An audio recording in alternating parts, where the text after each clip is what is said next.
सुप्रभात बच्चों। तो मैं अपने वादे के अनुसार आज फिर से क्रिया के भेद लेकर आपके सामने प्रस्तुत हूँ। आप सभी का इस क्रिया के भेद की व्याकरण कक्षा में स्वागत है। मुझे तो आप जानते ही हैं, मैं सरोज शर्मा आज फिर आपको अपने सुविचारों से, अपनी वाणी से आप लोगों को अवगत कराऊंगी और मुझे लगता है कि मैं जो समझा रही हूँ आप लोगों को अच्छा लग रहा है और आप उसे समझ भी पा रहे हैं। तो चलिए एक ट्राई और करती हूँ। आज मैं आपको क्रिया के भेद बताती हूँ।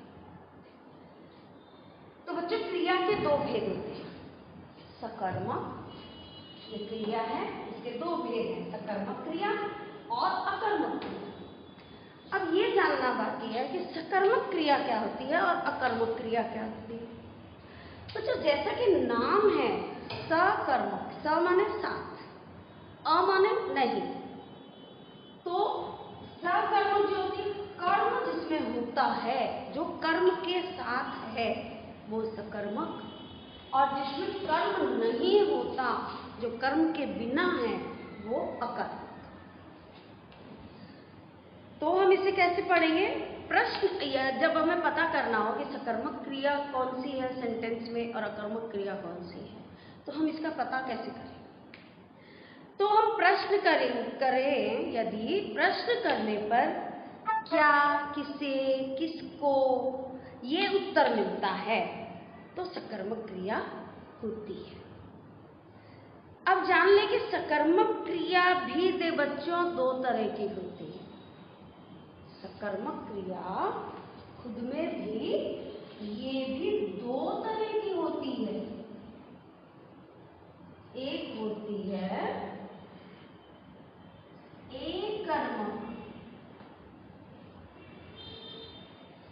एकर्मक, और दूसरी होती है द्विकर्मक।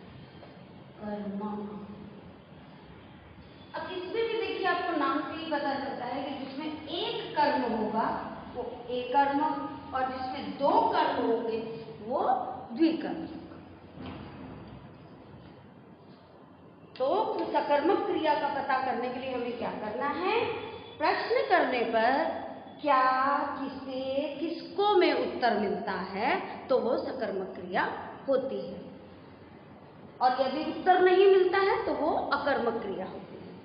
अब देखिए, सकर्मक क्रिया मैंने बताया ये भी दो होती है, इसमें है एकर्मक और द्विकर्मक। अब एकर्मक क्या होती है वो मैं आपको बता देती हूँ। यदि प्रश्न पूछने पर एक उत्तर या एक कर्म मिलता है, एक उत्तर या एक कर्म मिलता है तो एकर्मक क्रिया होती है। जैसे दर्जी कपड़ा सिल रहा है, दर्जी कपड़ा सिल रहा है, दर्जी क्या कर रहा है? दर्जी कपड़ा सिल रहा है। एक ही कर्म है क्या? कपड़ा सिलना, दूसरा नहीं है। तो ये कौन सा है? एकर्मक क्रिया। एकर्मक सकर्मक क्रिया है, क्योंकि कपड़ा जब वो काटता है तो वो छोटा हो जाता है, घटता है। जब कोई चीज का नाश हो रहा है तो वो सकर्मक क्रिया है। कपड़े पर उसका प्रभाव पड़ रहा है, क्योंकि जब कपड़ा जब सिल रहा है तो कटिंग वटिंग तो करेगा ही। 3 मीटर कपड़ा था तो अभी वो 3 मीटर में अगल बगल से निकला करके कटिंग हो गई, वो कपड़ा छोटा हो गया। तो सारा प्रभाव किस पे पड़ा? सिलाई का, कपड़े पे पड़ा। तो दर्जी क्या कर रहा है? कपड़े सिल रहा है। तो हमारा प्रश्न क्या था? क्या सिल रहा है? तो कपड़े। इसके अलावा तो कोई आंसर नहीं मिला। दर्जी कपड़े सिल रहा है, ये हुआ एकर्मक। अब आते हैं हम द्विकर्मक। यदि प्रश्न पूछने पर दो उत्तर या दो कर्म मिले, दो उत्तर या दो कर्म मिले, वो द्विकर्मक कहलाते हैं। जैसे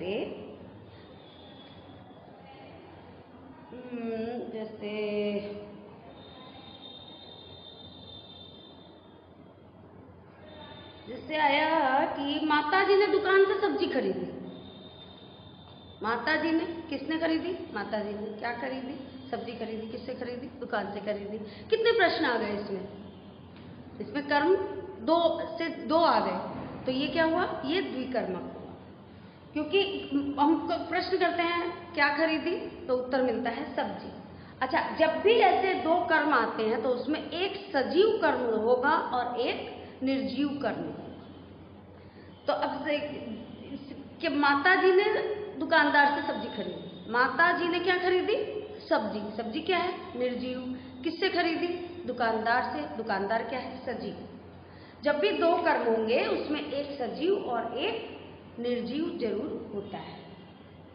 अब इसमें क्या है कि माता जी पे कोई प्रभाव नहीं पड़ा, तो ये हुई अकर्मक क्रिया। द्विकर्मक, ये हुई द्विकर्मक क्रिया। अब आते हैं हम अकर्मक क्रिया पे। प्रश्न करने पर यदि उत्तर नहीं मिलता है तथा प्रभाव कर्ता पर पड़े तो वहां अकर्मक क्रिया होती है। जैसे राहुल रोता है। अब राहुल रोता है, दिन भर रोता है, रात भर रोता है, सुबह रोता है, शाम में रोता है। जब भी रोता है तो रोने का प्रभाव राहुल पर ही पड़ता है, किसी दूसरे पर नहीं पड़ता। तो इसका मतलब ये अकर्मक क्रिया है, इसमें कोई कर्म है ही नहीं। अब दूसरा आता है राधा घूम रही है। अब ये बताइए तो ये कौन सा है? अकर्मक है या सकर्मक है? तो प्रश्न क्या आता है? क्या घूम रही है? उत्तर मिलता है राधा। राधा में तो वो राधा क्या है? वो तो करता है, कर्म तो नहीं।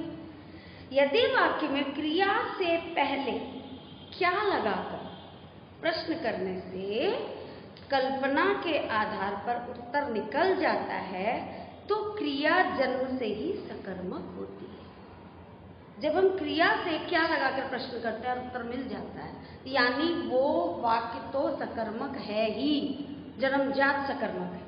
और यदि उत्तर नहीं निकलता है तो अकर्मक है। अब देखिए उदाहरण, राहुल घूम रहा है। बताइए राहुल कौन है? राहुल करता है।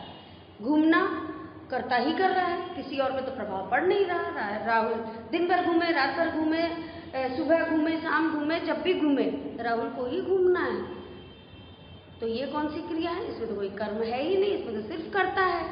तो ये हुई अकर्मक क्रिया। अब हम बोलते हैं लालू ने चारा खाया। लालू ने चारा खाया। अब आप इसमें देखिए क्या खाया? चारा खाया। अब चारा क्या है? उसको खाते खाते क्या हुआ? वो कम हो गया, उस चीज का क्षय हो गया, उसकी समाप्ति होने लगी। यानी कर्म था, कर्म है उसमें, वो कर्म का नाश होते जा रहा है। चारा को जब खा रहे हैं तो वो खत्म होते जा रहा है। तो ये कौन सी क्रिया हो? इसमें तो प्रभाव किस पे पड़ रहा है? कर्म पे पड़ रहा है, कर्ता पे तो नहीं पड़ रहा। लालू ने चारा तो ले लिया, अब उसे खा रहा है। तो समाप्त लालू नहीं, समाप्त क्या हो रहा है? समाप्त चारा हो रहा है। तो ये क्या हुई? ये सकर्मक क्रिया। अब है कि जंगली हाथी भाग गया। अब यहाँ बच्चे कंफ्यूज कर जाते हैं, जैसे जंगली आ गया आगे तो ये जरूर सकर्मक क्रिया होगी। नहीं, कर्ता का नाम ही है वो जंगली हाथी है, कॉमन हाथी नहीं है, वो जंगली हाथी है। जंगली हाथी भाग गया। भागा तो हाथी भागा और किसी का तो कुछ नहीं गया। तो ये कौन सी थी? ये अकर्मक क्रिया ही है। कुत्ता हड्डी चबाता है। अब कुत्ता हड्डी चबाता है तो हड्डी चबाते चबाते क्या होती है? उसका नाश होता है, वो समाप्त होती है। इसमें प्रभाव, कर्ता का प्रभाव किस पे पड़ रहा है? हड्डी पर। हड्डी क्या है? कर्म। तो ये क्या हुआ? ये कर्म के साथ है ये वाक्य, तो ये हुआ सकर्मक। मिल्खा तेज दौड़ता है। बताइए तो ये क्या होगा? मिल्खा तेज दौड़ता है। मिल्खा कौन है? कर्ता। अब वो तेज दौड़ता है, ये सकर्मक है कि अकर्मक? अरे भाई, जब वो दौड़ रहा है तो मिल्खा को दौड़ना है और कुछ नहीं होना है। मिल्खा ही दौड़ रहा है, सारा प्रभाव कर्ता पे ही है, तो वो क्या है? अकर्मक क्रिया। अब है गीता तेज गाती है। अब देखिए गीता तेज गाती है, तेज इसकी विशेषता है। ये भी सारा प्रभाव किस पे पड़ता है? गीता पे। गीता ही गा रही है, वो तेज गाए, धीरे गाए, जैसे भी गाए, तो गाता कौन है? गीता ही गाती है। तो ये भी अकर्मक क्रिया है। कोहली क्रिकेट खेलता है। अब आप यहाँ बोलेंगे कि कोहली क्रिकेट खेलता है, तो क्रिकेट ही तो खेल रहा है, इसमें क्या हो रहा है? तो बच्चों ध्यान दीजिए, क्रिकेट हम कब खेलते हैं? जब बॉल दी जाती है, यानी ओवर स्टार्ट होते हैं हमारे, और 7 ओवर का होता है, यानी गेम का अंत आता ही है 7 ओवर पे। जब आप 7 बार बॉल फेंक चुके होते हैं तो वो एक ओवर खत्म हो जाता है, तो यानी कि ओवर का नाश हो रहा है, उसका क्षय हो रहा है, यानी इसका प्रभाव किस पे पड़ रहा है? क्रिकेट का प्रभाव किस पे पड़ रहा है? उसके खेलने का प्रभाव किस पे पड़ रहा है? क्रिकेट पर पड़ रहा है। तो ये कर्म के साथ है, तो ये कौन सी हुई? सकर्मक क्रिया। अब बच्चा दिन भर रोता है, ये बताइए, बच्चा क्या है? कर्ता। अब वो दिन भर रोता है, अभी बताया था ना आप लोग को कि वो दिन भर रोए, रात भर रोए, सुबह रोए, शाम रोए, दिन में रोए, सो के रोए, जैसे भी रोए, काम तो बच्चे को ही करना है। वो यदि रोना बंद कर दिया तो रोना बंद हो जाएगा। तो सारा प्रभाव किस पे है? कर्ता पे है, बच्चे पे है। तो ये कौन सा हुआ? ये अकर्मक क्रिया कहलाए।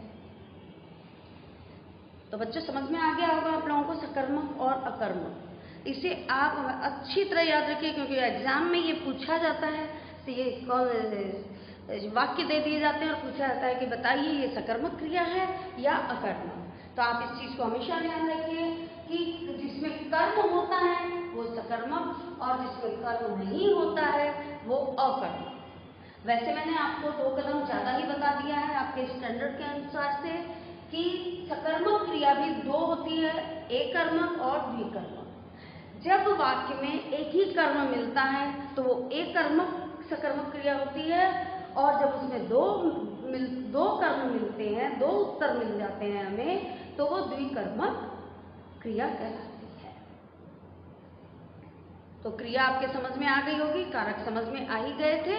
आप इन्हें बहुत अच्छी तरह से अपने से भी अब आप इन्हें पढ़िए, बार बार वीडियो को देखिए, बार बार उसे समझिए, बुक्स को भी खोलिए, बुक के अंदर भी आपको दिए हुए हैं और उससे आप बहुत अच्छे से आप समझ पाएंगे।